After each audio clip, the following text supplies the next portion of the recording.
Hello and welcome to the EML F1 Season 8 Championship, and today you join us for round 5.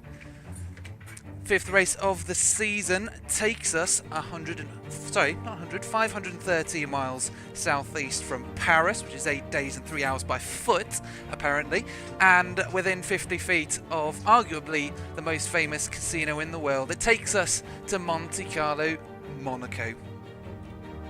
The idea for this circuit was conceptualized back in 1929 by Anthony Nose, and only 2 years later it was inaugurated by Prince Pierre. First race was in 1950 on the Formula 1 calendar, and it has featured on that very same calendar every year since 1955, making this a very old racetrack indeed, but one of the most famous and most illustrious as well.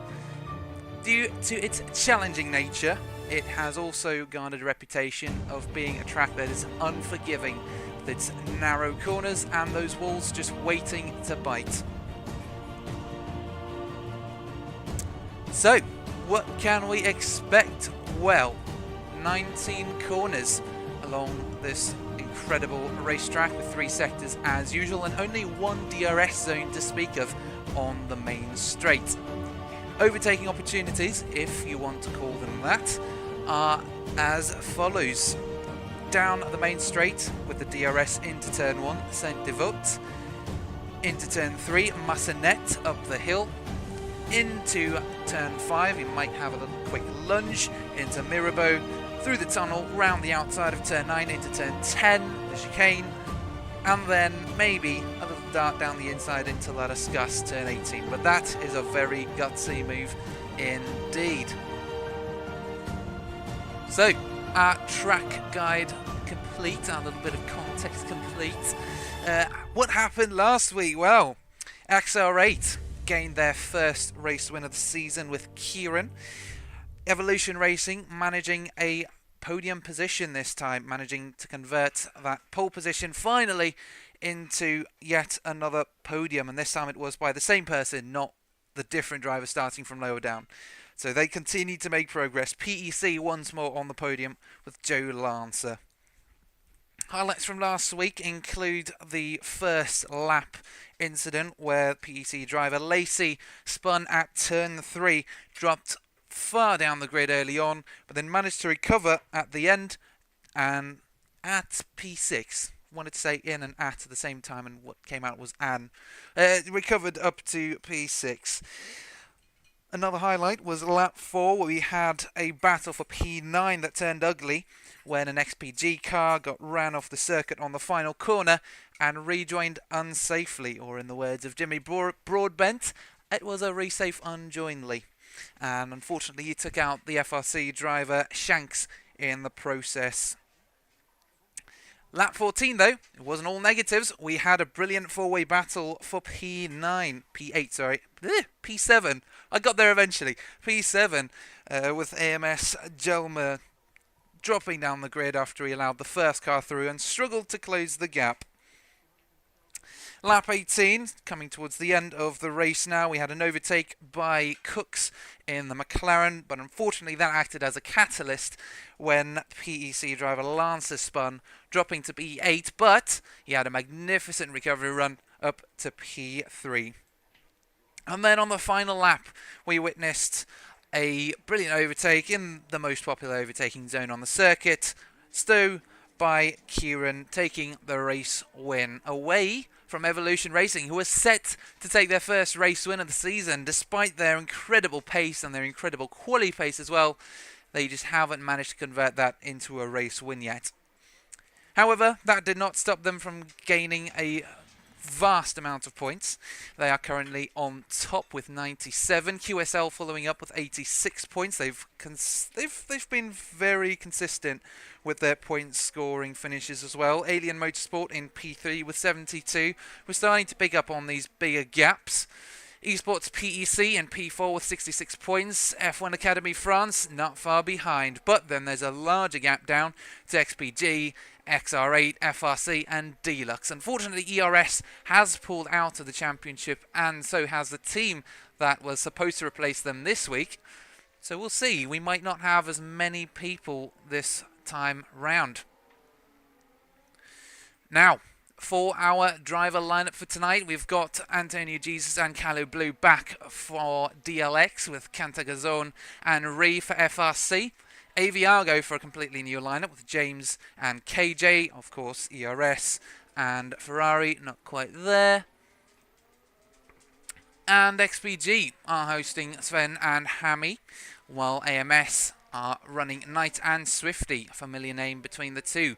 LS F1 and the Grandada are running for F1 AF with Kieran and Vukasovic once again driving for XR8. PEC are not around tonight, so that's very interesting, with Gabza and Wizard returning to QSL. Now, if this is your first time joining us, welcome. We have a 12-round calendar, and we're almost halfway. Can you believe it? February 19th, which is, of course, today. Monaco GP, right in the centre. Next week, we go to the Hunger Roaring, and then it's another half a season until we hit Abu Dhabi. If you need a guide as to the points for the championship, it is 22 points for a race win, 18 points for P2, and 15 points for the final podium position. 12 points for P4 is on offer, and the top 15 score with a 1 point difference between each position. You can pick up an extra point during qualifying by setting the fastest lap, also known as the pole position, and you can also pick up another point for the fastest lap, which is set during the actual race. But I believe that's enough talking, although we might have a technical issue, so bear with me for just 2 seconds. Again, we do it all live, folks. And yes, indeed, it is indeed a technical issue. But when I thought I'd fix potentially, I think it was basically, I thought I'd done it, but it was because there was a different step in the process of setting up that was a bit interesting. But hey-ho, we are here. So, let's go down to the track, shall we? Yes, we shall indeed. And it is a very interesting session because it is our first night race. And night race in Monaco is going to be very, very interesting. I've probably said that word about 5 times now, haven't I? It's about time to pull through on that.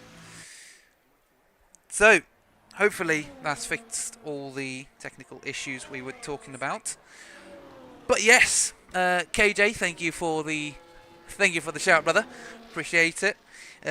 We've got support for DLX from Rubio and also QSL from La Bonbonne, who has been here a few times over the last couple of weeks, so we do appreciate all the engagement, and I'm sure that QSL also love the support. So will DLX, as Antonio Jesus is now on the screen and going through the circuit. The reason why we might not have so many drivers tonight is simply due to the nature of the track. Yes, indeed. It might be because it is such a challenging track, the drivers just couldn't make it. Now, things to watch out for during qualifying. Keep an eye on the EVR cars. They've been particularly potent during this section of the race weekend, during this period of time. So have AMS, so have Alien Motorsports. They no longer have PEC to compete against. However, they do have QSL to go up against. Gabza down in P13, yet to set a lap time. We are only 12 minutes remaining in the session. We've only been about 5 minutes, and if you're wondering what the format is, don't worry, it's a short qualifying format, which means around 17 to 18 minutes of qualifying, followed by half race length. Antonio Jesus now comes across the line in P8, while his teammate Calais Blue isn't too far behind in P9. Now, we do have both Alien Motorsport cars there, both QSL cars in the lobby as well, FRC. We do only have one XPG car, though, and that is Sven. Unfortunately, the other driver could not make it tonight, and it always sucks when you can't get an extra driver in. It always sucks when you can't get both drivers in, but hey-ho, it's a part of racing. It's a part of this whole championship, I guess. We've had similar scenarios, unfortunately.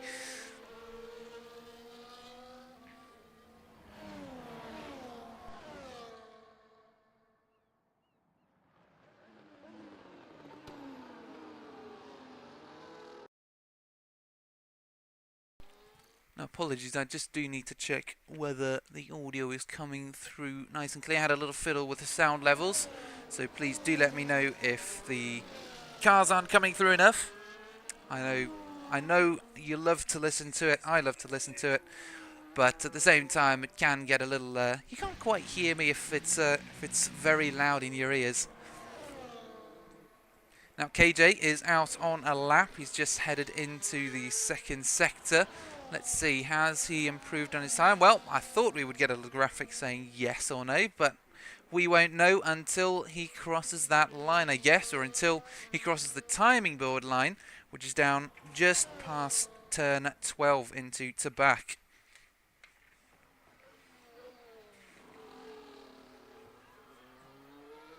Now, why do I say keep an eye on EVR earlier? Well, it's because these guys have managed to set 4 consecutive pole lap times. These guys have qualified P1 for the last 4 races, and unfortunately, almost every single one, that driver has spun out.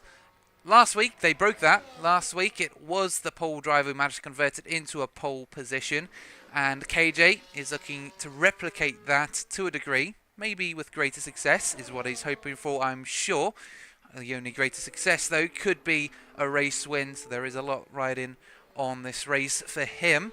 James also taking it fairly seriously. He might want to be the driver to bring EVR their first race win of the season. While Sven, well, P3 for the XPG car. I'm sure he's also looking to replicate the early success of the 2 cars that managed to get 2 podium finishes earlier in the season.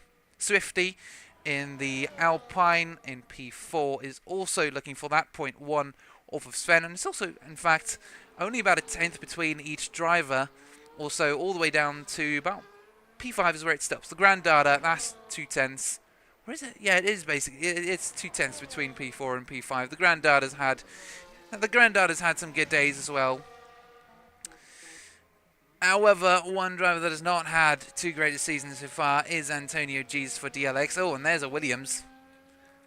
That's either Tiago. That is Tiago indeed. I was going to say it's either Tiago or the Grand Data. Well, yes, they are the only 2 Williams drivers there. Yes, Yanis, you're right. There is only 2 Williams drivers.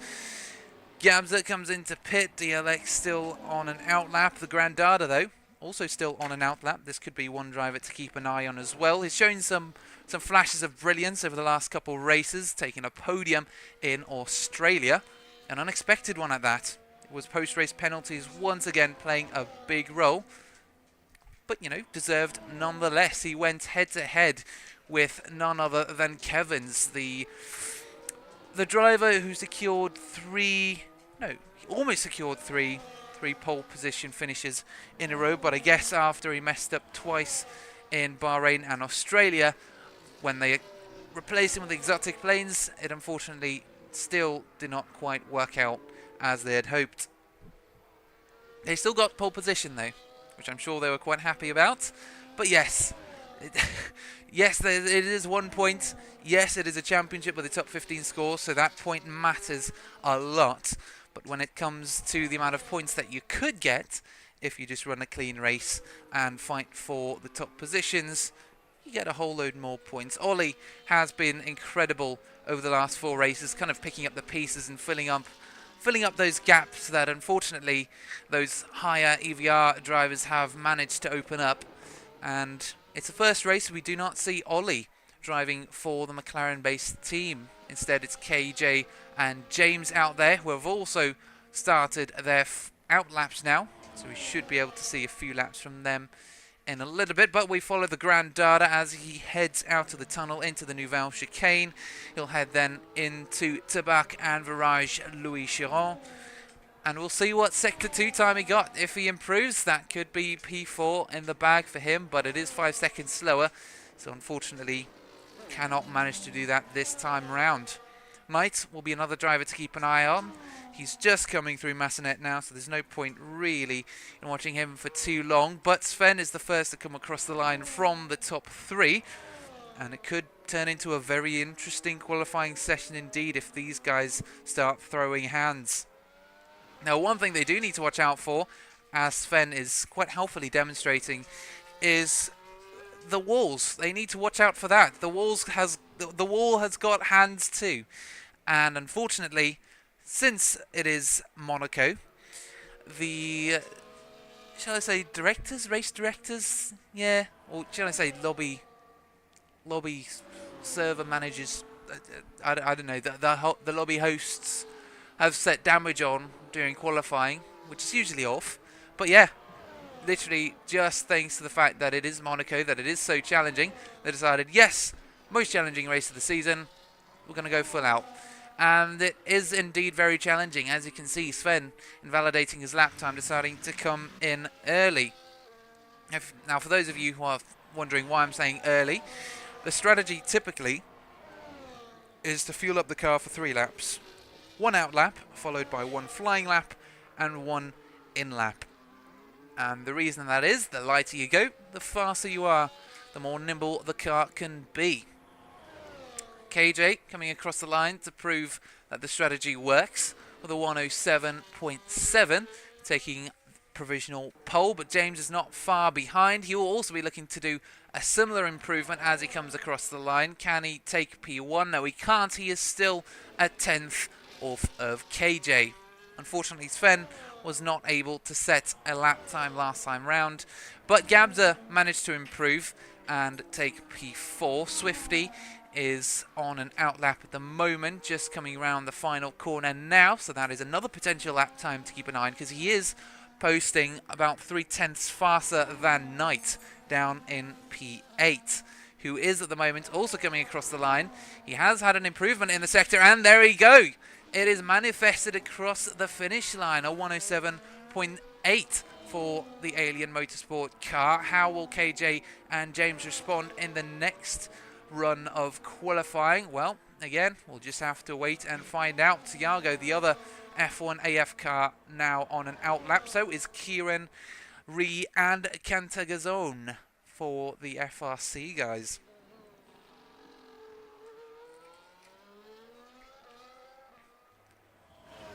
But Swifty, yeah, unfortunately, even though he has improved slightly in Sector 1, he's invalidated his lap time, so that is unfortunately not going to be a lap for him.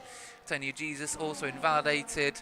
Kelly Blue, not sure whether he's on a flying lap or an in-lap. Unfortunately, the game does not tell you when it is a in-lap or something like that. Well, either way, Thiago is coming across the first corner now, up the hill. And we'll go on board with Kieran when he starts his out lap, so that you guys can get an idea of what the circuit looks like down from the driver's perspective. Kieran is actually just coming across the line to start his flying lap right now. So let's quickly head down to the car into turn 1, up the hill.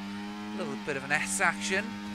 If it were a rally, they would say stay right, stay left, stay right, into the long left-hander. You could argue double left-hander into a right-hander. There's a little bump on the left-hand side, which drivers avoid, into the very tight section of turns 5, 6, 7, and then 8. The tightest corner in all of F1, pretty much, as Kieran demonstrates. And yeah, he has demonstrated how that can absolutely kill your lap time. And he's also demonstrated, this is a great example. He's also given an example of how you make way for the faster cars to come by on their flying lap. An incomplete lap, unfortunately, but we'll just have to take it as it is. QSL Wizard is the driver who came absolutely flying past. We'll have a hop on board once more into the second sector, so that you guys can have an idea of what it looks like. Now, can Wizard live up to the performance of Gabza and his former QSL teammates? Can he keep up QSL's good run over the past 4 races? Well, he comes across the line, an improvement, but unfortunately still in P15. It might be a tough weekend for this QSL. Antonio Jesus and Kalu Blue on an out lap. The Grandada also on an out lap. Sven on a flying lap now, as well as Gabza. So this should make some interesting fighting for the podium positions, potentially even provisional pole. With only 2 minutes remaining, this is going to be their final shot, and I can't believe it's already been 16 minutes. I can't believe it. Sven, a very slow Sector 1 lap time, so I suspect that is pretty much the end of quali for him. Gabza, though, down in P5. Let's see how he's getting along into the Nouvelle Chicane. He only has 2 more corners before we can get a verdict on whether he's improved through the second sector. Again, also 3 seconds off the pace, and it's just those tiny little mistakes that just result in... Oh my goodness, and there's not a small mistake, it's a big mistake for ATX James, facing completely the wrong direction, and a winglet lying on the floor. And that is an odd place to lose it, I'm not going to lie. I've not really seen too many drivers lose it there. Some good sportsmanship going on there. So unfortunately Sven and Gabza unable to set faster lap times, but they might go for one final run, even if it is damaged. KJ, the current pole sitter, will be trying to defend his position from Knight and ATX James. Maybe not James, but it is very close between Knight and James. I think Knight will definitely have a shot at pole position. It's whether KJ can improve to make that more difficult for him or not. FRC, Kentagazon and Wizard, unfortunately unable to set another lap time. They will stay in P14 and P15 respectively. KJ through the final couple corners. 2.5 minutes remain to decide who will start from the front at Monaco. A very important decision, a very important question that needs to be answered as he comes across the line. Unfortunately, a second off. Knight now coming through the final sector. James will stay in P3. Gabza drops to P5 as the Grand Dada improves and takes away P4. Can Knight do anything about KJ's lap time coming across? Unfortunately, no. Sven will be another driver to look out for, but he has invalidated his lap time, and he will unfortunately be unable to set that faster lap time. Swifty has set the fastest Sector 2 lap time. Will this be the driver that goes from P7 up to P1 as he comes through the final right-hander across the line? Can he do it? Yes, he does! It is pole position for the Alien Motorsport car, and for the first time this season, we have a new pole sitter. Swifty takes a pole position with KJ. The first time he is unfortunately the man to lose EVR their winning streak. It would have been 5 in a row for the McLaren-based squad, but it is Alien Motorsport who decide to break that streak.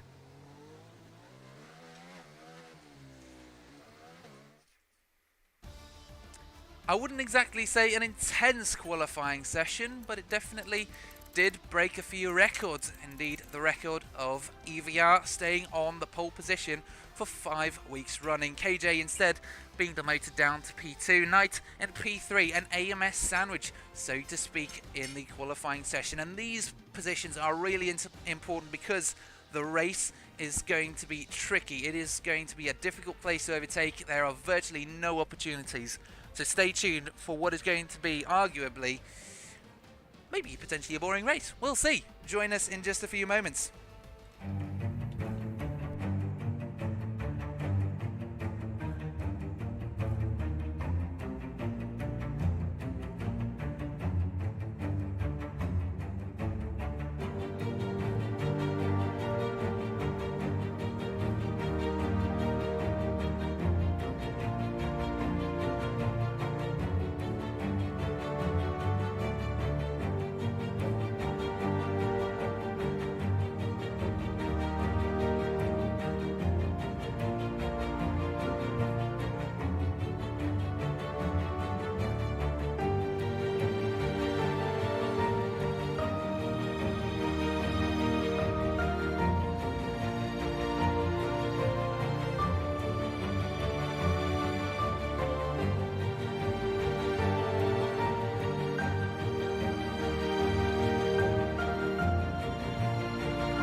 Hello and welcome back to the 5th round of the EML F1 Season 8 Championship.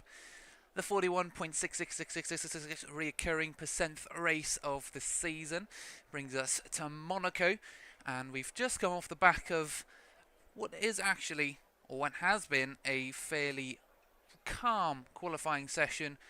However, a last lap dash for pole position left EVR shocked and stunned for words as their 4-week-long streak of pole position was broken by the AMS of Swifty.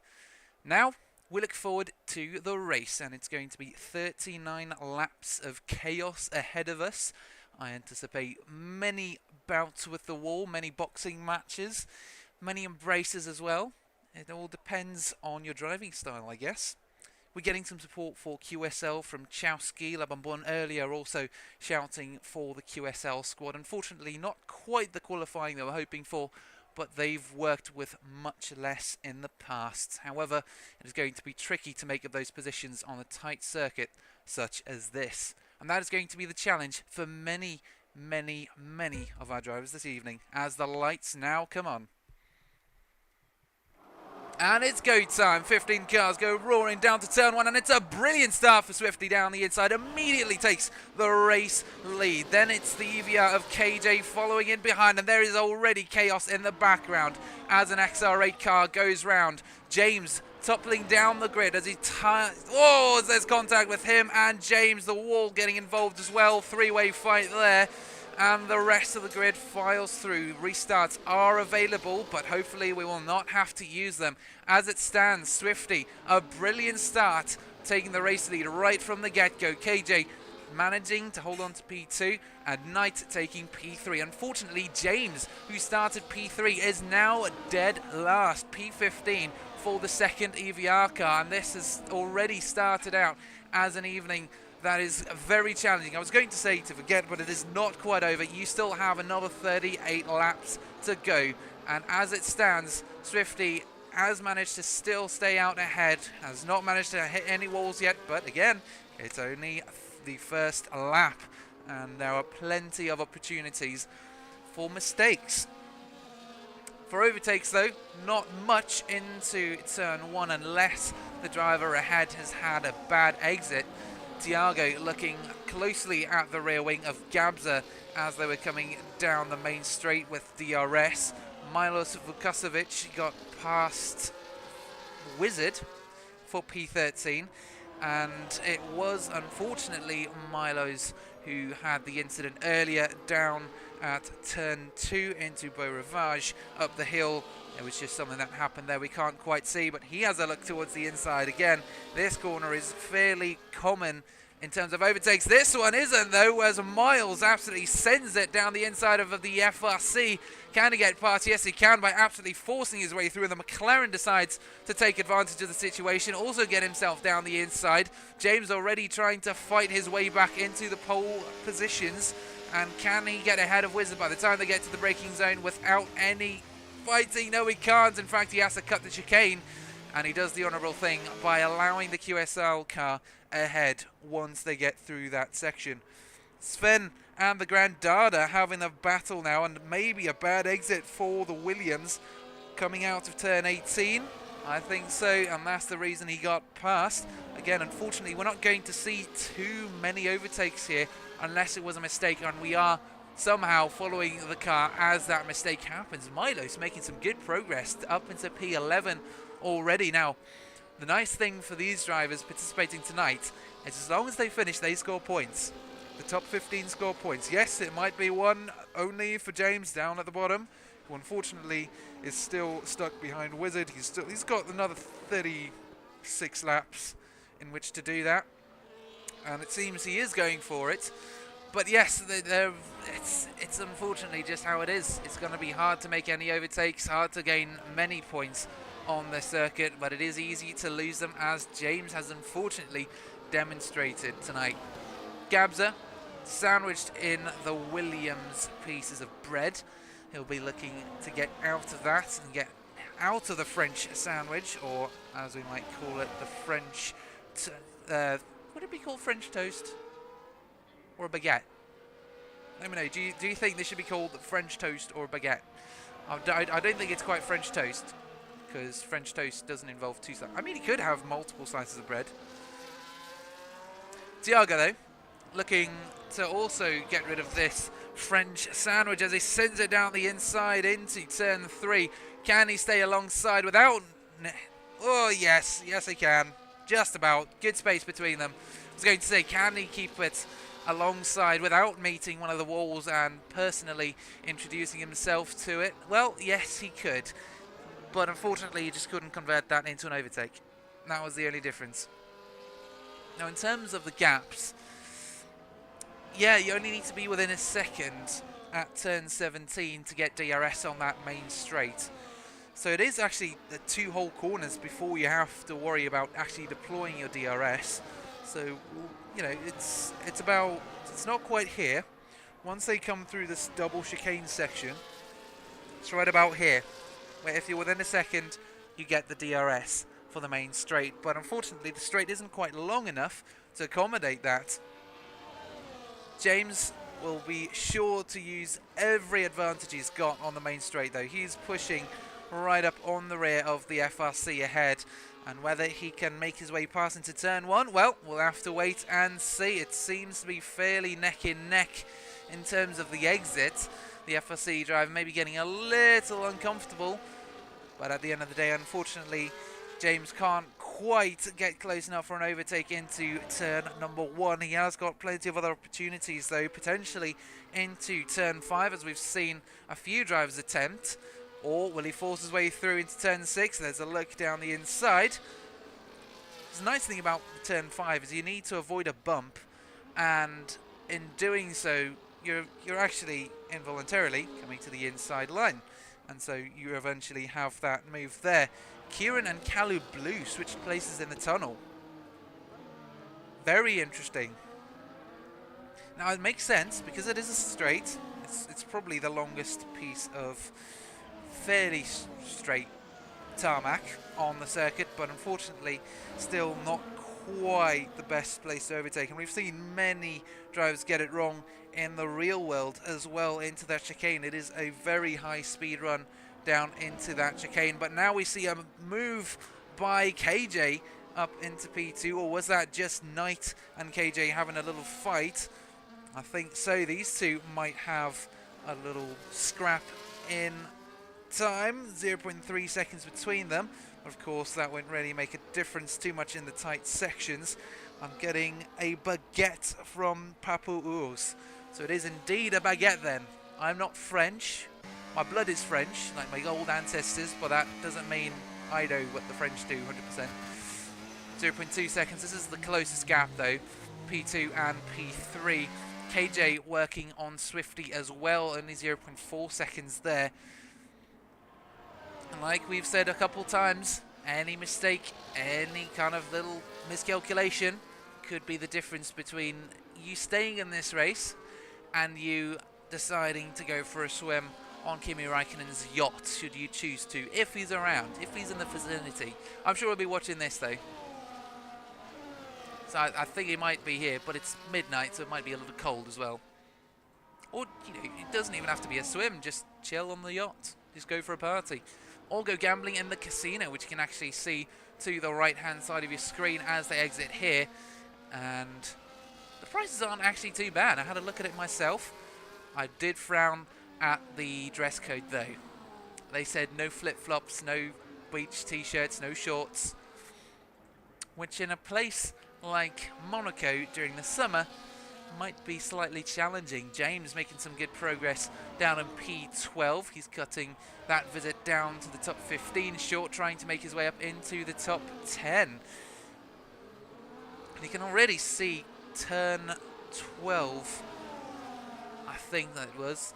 No, it's turn 10. You can already see the track getting rubbered in. You can already see the black marks on the track as the drivers absolutely send it through that left-hander. Again, incredibly tight through here. For a second, did that sound like the Formula E, guys? That one sounded like Formula E cars. Gap to leader, asked from Adam It is 0.4 seconds at the moment. They are close. You can see the little timing tower up on the left-hand side of your screen, and that is actually surprisingly accurate when it comes to keeping up to date with the active gaps. I do commentary for a different racing series, I guess you could call it, or a different racing style. It's for GT3 racing, but unfortunately our leaderboard sucks. It only updates every sector, and even then it's a bit tricky. Pit stop times. Well, interval to leader. Well, the thing is, for me, yeah, it might be a bit tricky, but we can do that for a second. Things seem to have died down enough. It's 0.3 seconds between Knight and KJ, so if we do miss any action, it'll be quick. But yeah, per your request, we'll quickly do that. So detail, gap up to the leader, stops, tyre, penalties. Oh my goodness, and there's Swifty being ghosted. He has made a mistake. This has allowed KJ to get even closer. Hold that thought real quick. Remind me if I don't remember, but Swifty getting out of shape slightly as KJ piles on the pressure. Is this a move down into turn one? KJ tried it. He had a little look down the inside, but nothing came of it. Knight, though, also looking to do a similar move into turn three, potentially. No, he stays behind. We did see some movement further back, though. Kieran and Vukasovic also switching positions. Oh, here it is, the move from the McLaren. Oh my goodness, again, it's a French sandwich. The Alpines sandwiching this orange McLaren. It's a baguette once more. And actually, Gabda changed out for Sven. And that baguette down in P4 and P5 between the Williams cars for the F1 Academy France team. That baguette filling has changed out for a green one, which would probably only make sense if it was cheese and onion, in my mind. But KJ receives a 3-second time penalty, as does Thiago. But here we go. I think we'll have to hold off on the gap real quick, Adam. Just give me a second, because this is spicing up now as Knight goes for the lunge. Down the penultimate corner, there is rubbing, but fortunately not too much damage as Knight absolutely forces his way through into P2, and there is some good battling going on down in P5. Thiago, Gabza, Sven comes into the pits. Sorry, that was, yeah, that's always the funny part, isn't it, about pit stops. The moment they start, you're like, whoa, what's going on? And then nothing happens. It's just the driver going into the pits. Kieran also going into the pits. Interesting strategy. Drivers coming in early, maybe experiencing a little more tyre wear than they used to on the softs. Well, I can see a medium on KJ's car, which might explain the drop down the grid a little bit, but at the same time, the moves aren't going to be clean around here. I'm just going to say it. The moves here are not going to be clean. You are going to see plenty of rubbing, plenty of pushing. So yes, apologies, Adam. We will get that gap going real quick. So gap at the moment to the leader. If you're interested in the Alpine cars, well, seeing as your AMS Adam, it's about 8/10 and about a second between KJ and Knight. But I'm assuming you've got all this information down in the team garage anyways. And I think, well, no gap. I think tyres will have a quick look, but at the end of the day, you know, we do kind of have to keep it fair for everyone. Mediums and hards is the strategy at the moment, so we'll see how that plays out long term. Hards, of course, means it's going to take a little longer for them to wear out, but it also means there's less performance in them. So I'm thinking potentially Kieran and Sven slapped on some softs, which are going to be the softest tire compound and therefore the fastest and the fastest wearing. Hence their early pit stop, and we're seeing cautions all over the place. That's down in Sector 3. Who was that? That's Kieran DNFing right after he made his pit stop. Is that due to an error? I think so. That's our first DNF of the evening. 14 drivers remain. 2 points up for grabs, even if you finish dead last. Interesting. Interesting indeed. So Kieran, unfortunately, not able to pick up a second race win in a row, not able to contend for that or a podium position at all. I was thinking it might be some Kieran dominance for the next bit of the season, but unfortunately it has stopped here in Monaco. Maybe next week But again, we'll have to wait and see. Every track's different, and it did say he didn't have any practice going into Monaco, but he said he didn't have any practice going into Silverstone, and look where that went. 2.4 seconds between these guys, but it is still the top three really close between them. It's about 0.4 seconds, 1-2 for AMS, with Swifty and Knight leading the race at the moment. KJ half a second behind, and he got phased out of that baguette a little earlier. And the Grandard and Tiago also managed to phase out Sven and Gabza. So they are running in P4 and P5 at the moment. So 2 Alpines in the top 3 in the podium positions, 2 F1 AF cars in the top 5, virtually on home soil, closest to home soil I would say, as one of the Alpines now comes into the pits, and that is Swifty going for an early pit stop, lap 12:39. Plenty of laps to go before we get to the end, so it might be a 2-stop strategy for many of these drivers, as opposed to the usual single-stop strategy that we've seen over the last 4 weeks. Gabza is really uptight behind Tiago as he makes the move into turn 3, I'm assuming, and managed to get into that baguette once more. He only wants to be in that filling for a very short time, as he wants to see the other end, the top slice of the Grandada behind him sometime soon, but he's got to do that with a 1.8 second gap. And gaps are already forming between the drivers. It's 0.6 as the closest at the moment between Gabza and Tiago, and 0.7 between Knight and KJ. Although, again, Knight is on a medium tyre compound, while KJ is on the hards. Different tyres, different tyre strategies could all play a role.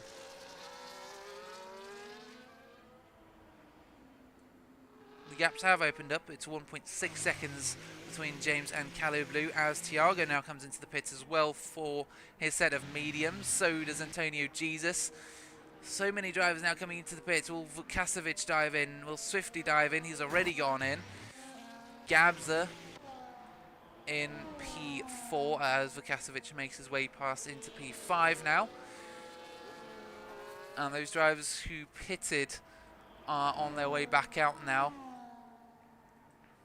Now, Adam, I'm not sure. I know everyone can see this, but manipulating the stream, maybe for AMS's benefit. Well, if none of the other teams are doing it, well, I don't know. But we have had some guys from QSL say they've got some support. So, you know, if it's not frowned upon by the stewards, well, I'll let them make the decision. But Swifty needs to make a decision. He opts to go for the inside line into turn 9, but unfortunately can't quite get there, and he has to file back in behind the XR8. And yeah, good point, Adam. Yes, it's not necessarily manipulation, but yeah, I don't know. I'll do it. I'll do it. I'll do it. I'll do it. So, tyres at the moment, most drivers on the hards, as the mediums seem to go through a lot of degradation here, and it is fair enough because it is a very, very tight circuit, lots of sharp corners. So when it comes to accelerating out of the corner, oh, heavy hit for Swifty at turn 1, and you can see just how much time that's cost him. That's maybe around half a second already by the time they hit the end of the straight. Swifty in P6, showing us how hard that wall can hit. Knight 0.3 seconds ahead of KJ, but James down in P8 is only 0.2 seconds off of Calais Blue, already making some good progress and a good recovery run, and he phases through him. Now, as far as I know, that's not a valid overtaking method, a valid overtaking technique, but can he get through here? It's a very unclear as to whether he can. Out into the straight, it is still the Red Bull ahead, barely, as they head into turns 10 and 11. Now moving to the inside, James had a look, had a glance, but decided otherwise. Tiago not far behind, now also going down the inside into left-hander, and that is unfortunately some contact for both of them. And Tiago is left stranded in the middle of the circuit. Oh my goodness, a contact between James and Tiago, with Tiago coming off worse in P11. as Knight comes out of the pits now in P6 and almost takes out his teammate. Oh my goodness. That was close. Absolutely sending it on the exits. No wonder tyre degradation is such an issue here with drivers drifting around the circuit like that. Well, Swifty, he's not going to be looking to do much drifting with this new set of hards he's got on. If he can take care of them, who knows, maybe get him to the end of the race, but not likely with all the degradation we're seeing from the drivers pitting already. I'm assuming that's the reason they've pitted. But yeah, the two AMS cars looking to make another baguette out of Vukasovic, the two Alpines searching for blood or a filling, depending on whether you prefer it that way or another way. 0.2 seconds, 0.3 seconds between these guys. This is one of the closest gaps on circuits at the moment. And just to give you an idea of what this last sector looks like, a touch with the wall for Vukasovic, slightly wider line for Swifty. Can he get a better exit? Well, he could, but unfortunately Vukasovic came across to hit the pits, and as a result, a little bit of contact between them, but nothing too major.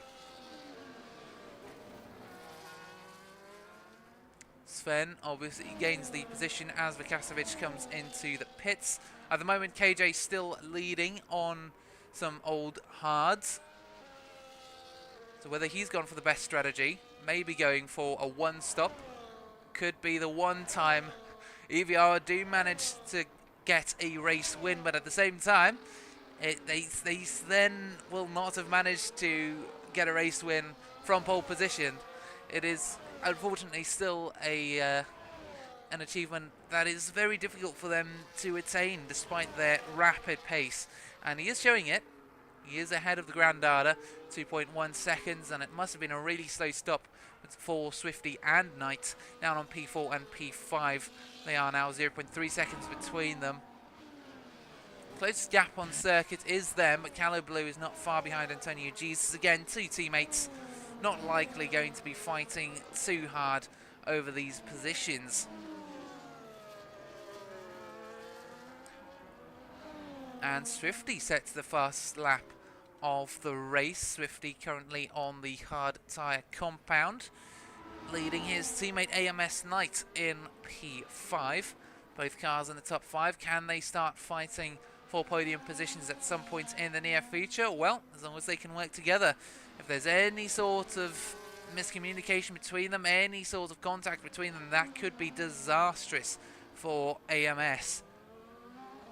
They've had some good points hauls in the last couple of weeks. They've had some good podium fights. But again, you won't get that if both your cars end up DNFing, if both of them get taken out. But it is the closest gap on circuit at the moment, so we'll have to see whether the teamwork is at work in AMS tonight, or whether we might see some team orders step in. Well, I mean, there's a difference between team orders and teamwork, though, isn't there? For me, I don't like team orders. Because again, yeah, you know, it's just not racing. Racing is you're trying to be the best person on the grid. You're trying to be the fastest person on the grid. You're trying to be the first to cross that finish line at the end. And if you are holding back on purpose, yeah, not cool unless you are trying to preserve your tyres. Because in that, if you're trying to preserve your tyres, you're actually trying to get to P1. Whereas if you are purposefully letting a teammate pass with the intention of allowing them to finish higher than you, that doesn't quite sit right. For me, I understand like papaya rules, I would say actually. It's about not colliding with your teammate, which is fine.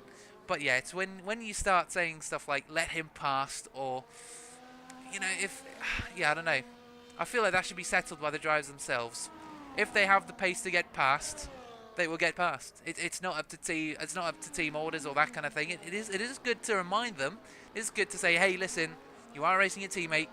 Keep it clean, because sometimes you can get into kind of a head down kind of mode where everything else just phases out and all you're doing is just fighting all these drivers, and you might find that one driver is very aggressive and tends to put drivers into the wall, and in this scenario it might be Swifty or it might be Knight. Who knows? Although I don't think I've seen too much bad stuff about them. I've heard some reports about AMS concerning some racing, but again, you know, that's racing. Some of it's going to be a bit aggressive, some of it's not. And if you're rubbing cars, that's also fine. It's not too aggressive for me. But it's when they're purposefully crashing or just pushing each other out the way. Yeah, not cool. We saw a bit of that at Silverstone last week, actually, when Darkfade went off the track for XPG on the final corner, and he actually got disqualified from the session after an unsafe rejoin as well. So it kind of just added on to all the previous issues he had. Now I'm looking down at P6 and P7 as well, not too far behind them. Antonio Jesus currently in P7 within 7/10 of Sven, and he's closed that gap within the last lap and a half. So I'm thinking there's a big pace disparity between them. It could be Sven, having pitted slightly earlier for his set of hards, is starting to feel the degradation already, which is very interesting considering we are now about halfway through the race, and it is a dodgy exit for him. So yeah, we'll have to see. He is locking up quite a bit, and I think actually that is hard, soft mediums. Gone through all the tyre compounds. It's still hard for Sven, but he is locking up fairly often. So I'm thinking he's just not managing that tyre wear as good as it can be. The ground data also on hards, but he is currently closing the gap to KJ. Wow. Very impressive. So the F1AF car on virtually home soil, looking to take a race win for the squad. He's already managed to get a podium for the team down in Australia, down under. Can he do it up here on the French Riviera? Well, that question will be answered in about 18 laps time. Both drives into the pits. Here is their second stop. When will Grandada come out? Will he have had a faster stop? I don't know. Will he have had a slower stop? On come the mediums for the Grandada, and on go the mediums for the McLaren 2, as both AMS cars stay out, searing the race lead. Now strategy is going to be the big thing here. Strategy is going to be the overarching theme of who comes out ahead. Well, Grandada actually managed to get ahead in the pit lane. How that works, I have no clue.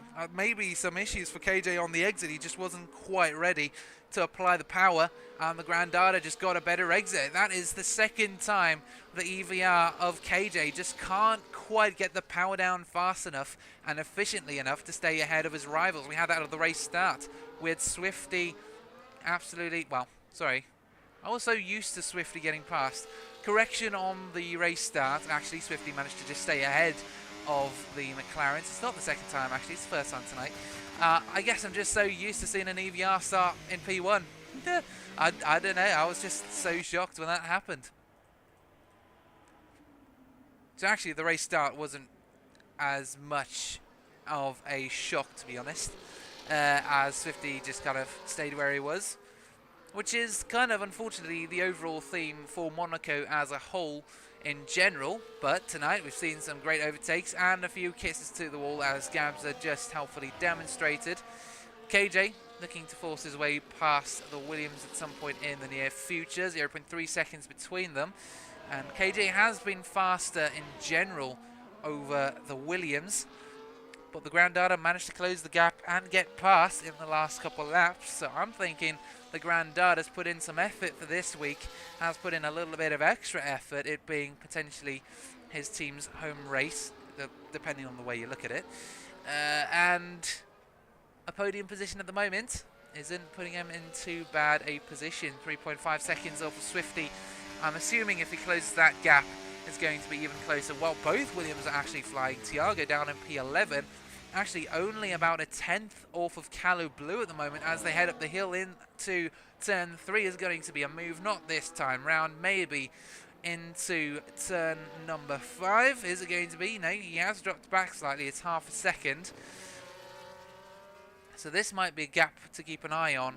Tiago does seem very racy, fairly quick behind the Red Bull.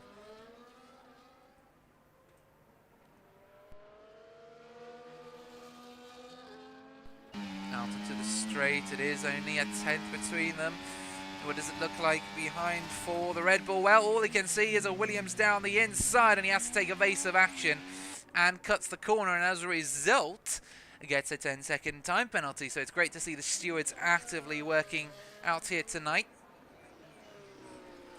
And for that, of course, that means he will likely lose plenty of positions when he comes in to do his next pit stop, or when he comes to the line. It is only 0.2 seconds. Thiago might not want to wait for that long as Kalu Blue tries to defend his position, and not in the cleanest way possible. He's still holding that line. Oh my goodness, and he just puts Thiago straight into the wall, and that has not gone well for the Williams car. Ay, ay, ay. That's the kind of defending / aggressive driving I was talking about earlier. There's a difference between defending your position and not quite giving a team, well, I wouldn't say teammate, they're not teammates, I would say your competitor enough space, and as a result, Thiago now has front wing damage. He is on mediums though, so he might come into pit soon anyways. This might actually be alright. It might not be as bad for F1 AF, but still, that's not great. You're still losing plenty of time. Sven into the pits. Closest gap at the moment is the Grandada and KJ, other than, of course, Sven and James, but that's due to the pit stops anyways. But yeah, the Grandada, the two Williams cars, absolutely flying. Thiago with the fastest lap. The Grandada up into P3, and unfortunately not quite closing the gap to Swifty as quickly as I thought he might. But he is managing to stay ahead of KJ fairly well. As they start coming up on traffic now, it's going to get interesting as to drives letting them past, or whether it just phases through, because to me that's always a bit confusing, is when they phase through. That's not quite a technique you see in the real world. Well, the Grandada isn't actually that far behind Swifty. He has actually managed to catch up right up to the back of it. It's only 0.4 seconds to the back of the Alpine ahead, so he has managed to close that gap really quickly. It's actually, Swifty is a lost time on Knight. Knight currently leading the race 6 seconds ahead of Swifty, so something's gone wrong for this second Alpine driver. And now the Grandada and KJ on fresher tyres will be looking to make their way past within the next corner or two. Maybe not this corner, maybe not a corner or two, maybe a sector or two. Let's put it that way. He's got an opportunity into turn 10. It's not the fastest exit, but he is closer to the Alpine than the McLaren is to the Williams. And into the braking zone. As you can see, just plenty of tyre locking, plenty of tyre degradation actively going on here at Monaco tonight. Probably the most we'll see all season, to be honest. Now, Kalu Blue, despite putting Thiago in the wall earlier, is again half a second.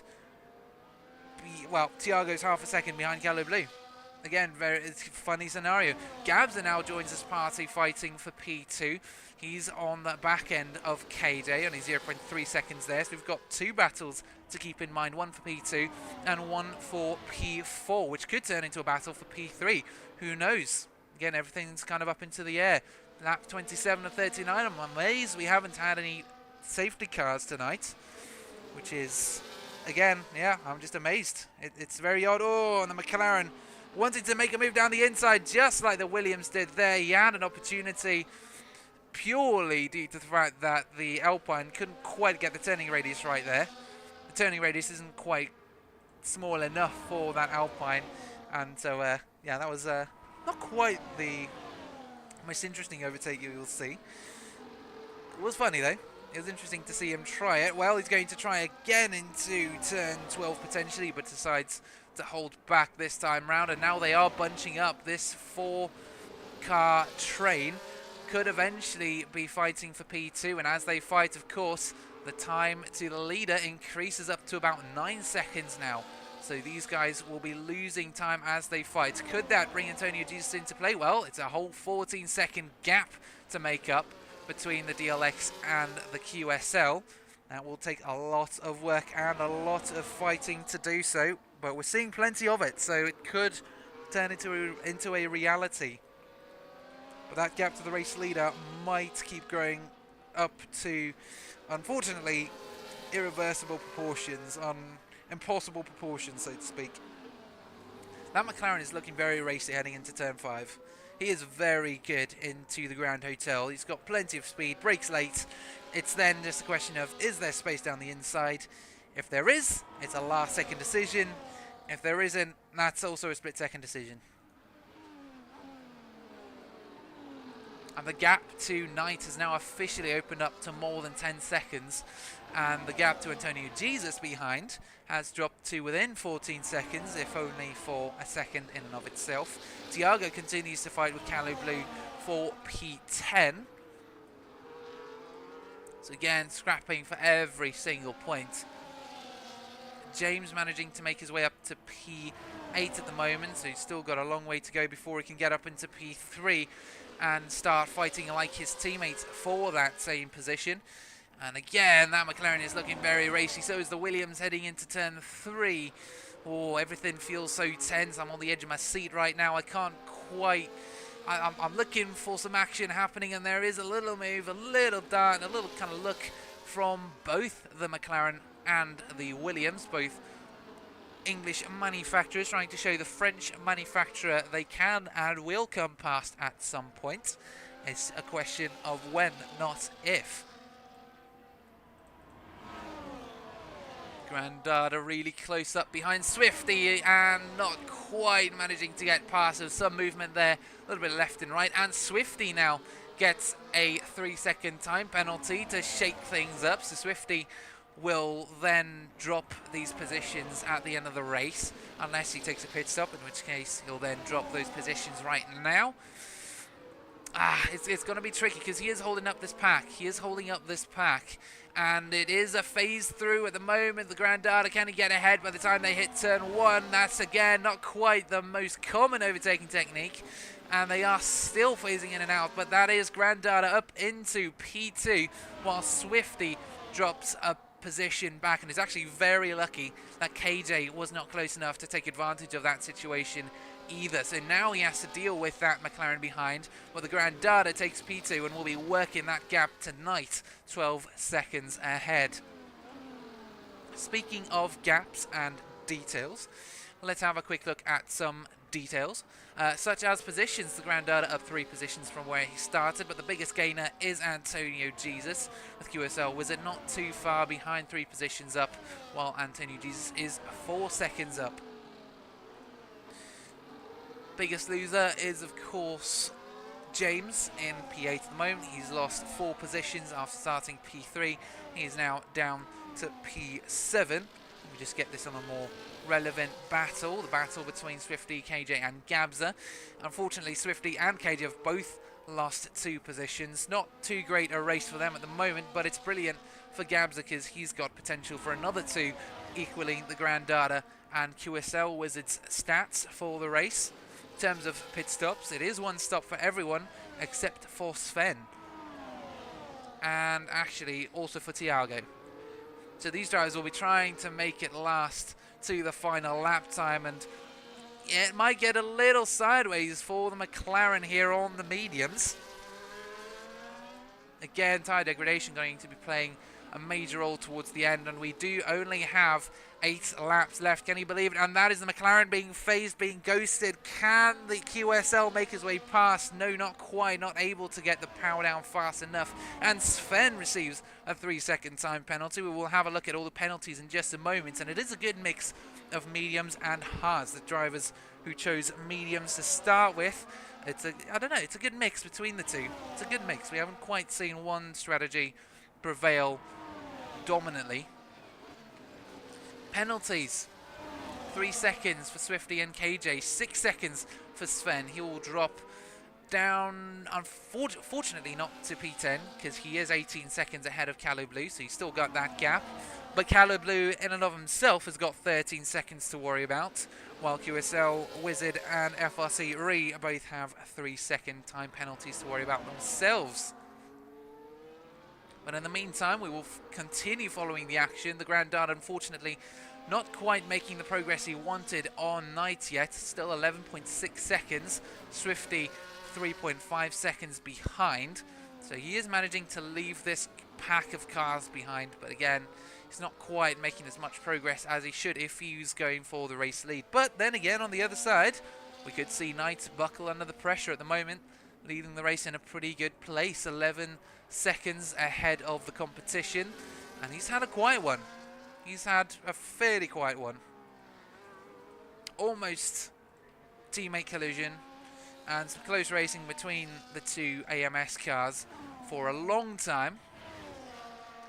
And then at the end of it, he's just kind of leading the race with 12 seconds, gaining time over the Grand Dada. 0.4 seconds between KJ and Swifty at the moment, with Gabza in P5. And this is going to be another race win for AMS if they can keep this up. 2 cars on the podium. That will definitely be a great race for them. They've started P1 and P3 anyways, although the order was reversed. So maybe the experience of Knight playing a part in his P1 position at the moment. But, you know, might actually be the other way around. Could be Knight, who didn't actually have as much time on the F1 24 game in total, while Swifty is maybe more experienced in terms of the long run with the cars. But then again, you know, it's a whole different championship, whole different set of rules potentially. Maybe Swifty's into driving with ABS and traction control on. I don't know. It's fairly uncertain as to who's got more experience here. All I know is they've got 2 cars on the podium, but it won't be for long if EVR have their way. Once again, finishing on the podium. Yeah, again, possible, but not from a pole position this time. So, yeah, it's going to be a new time for them, I'm sure.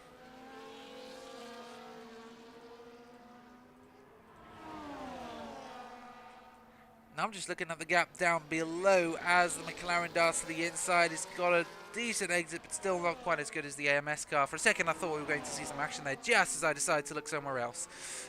But looking down in P14, Cantagazone 50 seconds off his teammate Ree. That is a very big gap indeed. Vukasovic not too far off of DLX Antonio Jesus, a familiar name tonight. 0.3 seconds between them, so we could see a move here at some point. We haven't seen too much action for the final podium position as such ever since the Grand Dada made his way through, and even then it wasn't too incredible an overtake. It was basically just a ghost, so it made it a whole lot easier. And yeah, it is a whole lot easier just driving through your opponent than it is to drive past your opponent and get alongside. But hopefully that is what we'll see between Swifty and KJ, some good old racing action. Well, both of them have got 3-second time penalties, so actually Gabza doesn't even need to make an overtake if all he's looking for is a podium. The only way he might, or the only reason it would make sense for him to get past is if he wants to start working that gap to the Grand Dada, which has opened up to 3 seconds now. Again, only 4 laps remaining. That's not quite going to work. 4 laps in the race remaining. I can't believe, again, time is just absolutely flying by, and that's actually been fairly entertaining as Gabza decides to give KJ a little push in the rear, a little punt behind to say, hey, listen, keep working this guy, I'm just going to wait behind you. But again, if he does that too much, he might then drop outside of that 3-second window and potentially lose that final podium position, because both Swifty and KJ have 3-second time penalties. So Gabza just needs to stay within that 3 seconds and he's got a podium position once more. But again, as I said, it's down to whether he wants to start fighting for P2. 3 seconds ahead, not exactly going anywhere except opening up really, as the Grand Dada tries to close the gap tonight over the last couple laps, but again, he just can't quite do anything about it. It's up to 12.7 seconds now, so he's losing that, but he is gaining time on Swifty behind. And a little adventure with the wall there, a little nudge. Tiago is coming up on Calo Blue down in P10 at the moment as well. Again, half a second between them. Could we see another fight for that final, well, I wouldn't say final, I would say final point scoring position if it was normal F1, but of course it's top 15 that score, so I guess I could say it's final 6 points or so, final 5 points on offer. I don't know. It's points though. It's points, and that's what they're looking for. They are just looking for points. And that is what KJ, Gabza and Swifty are doing at the moment. They're also looking for points, but they're looking for it a whole lot higher on the grid. They are looking for that coveted 15 points. It is 3 seconds ahead of P4, so at the moment Swifty will be scoring fairly... AMS will probably close the gap to Evolution tonight. They will probably, if they can keep it this order, they will close that gap very well. 3 laps remaining tonight. And yeah, we'll have to see how it all pans out for these guys, because Swifty is now starting to pull a gap on KJ just ever so slightly, and Gabza is also starting to pull away from... Sorry, KJ is also slightly pulling away from Gabza. We can actually see both QSL cars in frame, and James receives another... No, another 3-second warning. Isn't that his first? I think that's his first. Let me check. James receives his first 3-second time penalty. Apologies. But of course, he is far ahead of Sven, and unfortunately also far behind Vukasovic. So there's nothing much really that could happen with that penalty unless something goes wrong, which it could. QSL Wizard receives a 3-second time penalty, and yes, these are the penalties up on screen at the moment. Swifty 6 seconds, so he will drop behind KJ even if he manages to finish in this order within 6 seconds, of course. And if he can open up that gap and get bigger, well, I'm not sure he'll manage to, because the EVR now goes around the outside into turn 1 after a little adventure with a wall. There is contact between them.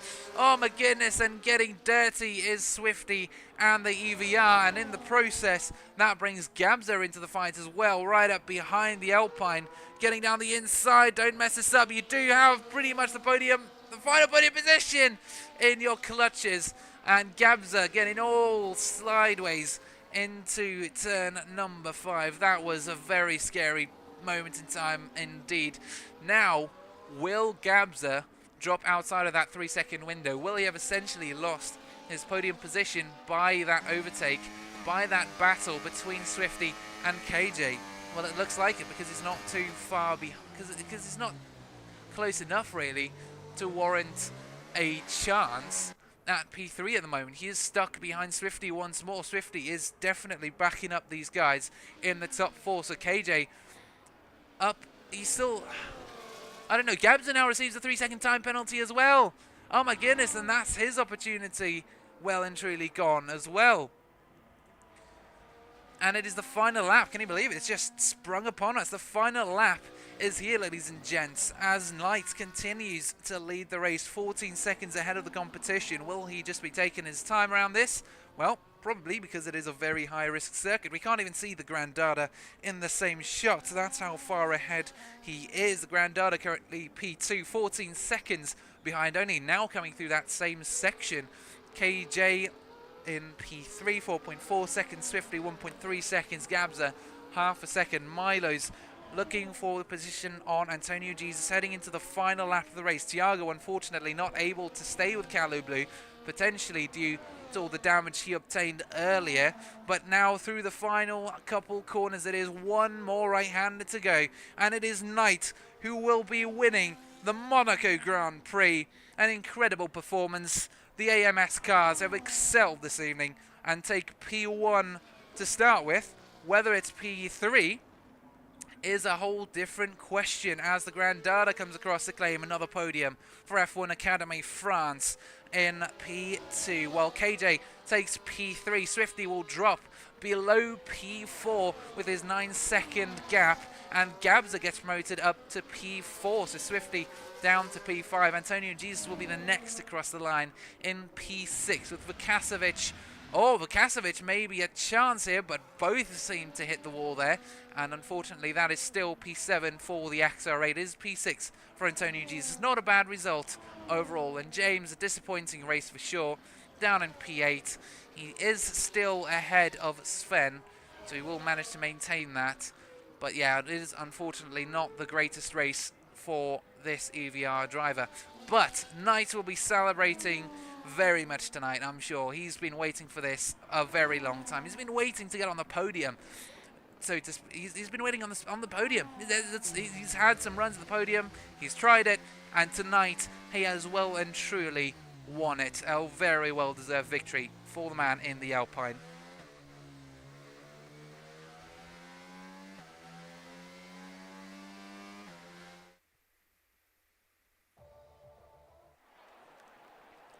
Your podium finishes then. It is Knight taking the race win with Grandada in P2. And then, of course, the EVR of none other than... The name will come to me in a second. For some reason, my mind's just pulling a blank right now. I'm too shocked at what I'm seeing. An AMS on the podium. On the top step of the podium this time round. Well and truly deserved. But yeah, unfortunately, the EVR is not quite able to convert a P2 start into a P2 finish. Drop into position, pretty much.